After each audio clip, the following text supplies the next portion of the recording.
Yes, we will throw that over to Secretary of Defense Pete Hegseth as he addresses the media. All right, update this morning. Just got off the phone with the Southcom commander and the chairman, the Joint Chiefs, talking about our efforts at Guantanamo Bay.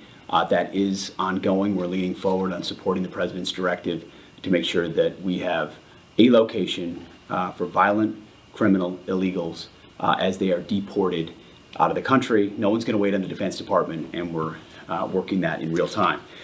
But I also wanted to give an update on the tragedy that happened last night here in Washington, D.C., and provide a little bit more information as we are actively working to investigate and understand what occurred and why. At about 8:48 last night, a UH-60 assigned to the U.S. Army Aviation Brigade in the Military District of Washington, Fort Belvoir, Virginia, collided tragically with a civilian airliner.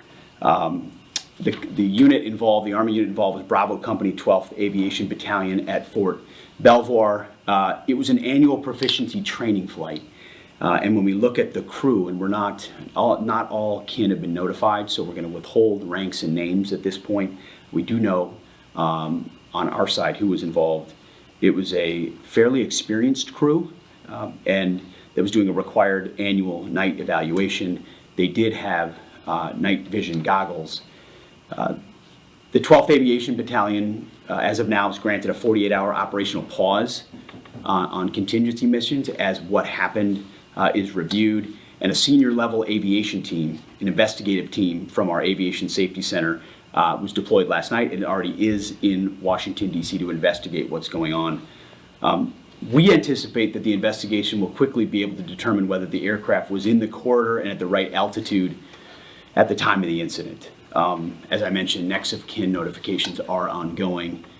It's a tragedy, a horrible loss of life for those 64 souls on that civilian airliner, and of course, the 3 soldiers in that Black Hawk.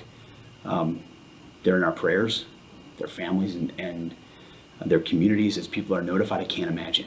And I know it's gone from a rescue mission to a recovery mission, and we're with all the first responders that are moving actively too. So at the Defense Department, our thoughts and prayers go out. We are actively investigating to find out what happened and why.